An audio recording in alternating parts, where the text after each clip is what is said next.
विधायक, संगठन के लोग, ये तो खुद ही मुख्यमंत्री जी कहने लग गए कि हमारा फोन ही नहीं उठा रहे हैं। जब आप दबाव देके फर्जी एमओयू कराओगे तो यही होना है। ये जो राइजिंग राजस्थान का जो खेल हुआ है, ये केवल चंद लोगों को, दिल्ली से पर्ची जिनकी आई है उन लोगों को सोलर के लिए जमीन देने के अलावा 1 रुपए का कोई धरातल पे एमओयू का काम नहीं उतरेगा। मैं आपको लिख के दे रहा हूं, पहली साल में इनको जमीन देनी थी। आप देखो, जब भी कैबिनेट होती है इनकी तो केवल जमीन सोलर के लिए देने का काम करते हैं। इस सोलर से न तो हमको कोई रोजगार मिल रहा है, न हमारी बिजली रहेगी।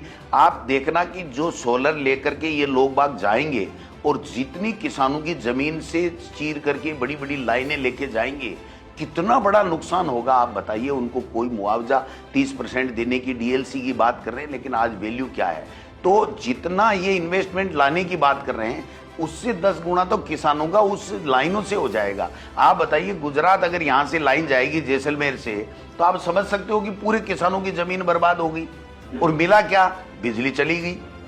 दूसरे बड़े उद्योगपतियों को या दूसरे स्टेट्स को बिजली देंगे, राजस्थान को तो कुछ मिलना नहीं है भाई साहब। ये जो जमीन देने का खेल है, कुछ बीजेपी के नेता भी इसमें शामिल हैं, उनको भी ये जमीन देने की चेष्टा कर रहे हैं और कुछ बड़े लोगों को दे रहे हैं। बाकी आम गरीब को, आम इन्वेस्टर को, जो हमारे स्टार्टअप करने वाले लोग हैं, जो आज स्नातक बेरोजगार हैं, इंजीनियरिंग किए हुए हैं, उद्योग धंधा लगाना चाहते हैं, उनको किसको एक बिस्वा भी जमीन दी हो तो मुझे बताओ ना। क्या किस बात की टींग आंग रहे हैं बड़ी बड़ी बात। और खुद मुख्यमंत्री जब कह चुके कि हमारे फोन नहीं उठा रहे हैं, तो आप समझ सकते हो कि ये सारा का सारा नाटक केवल बड़े उद्योगपति लोगों को जमीन देने का था।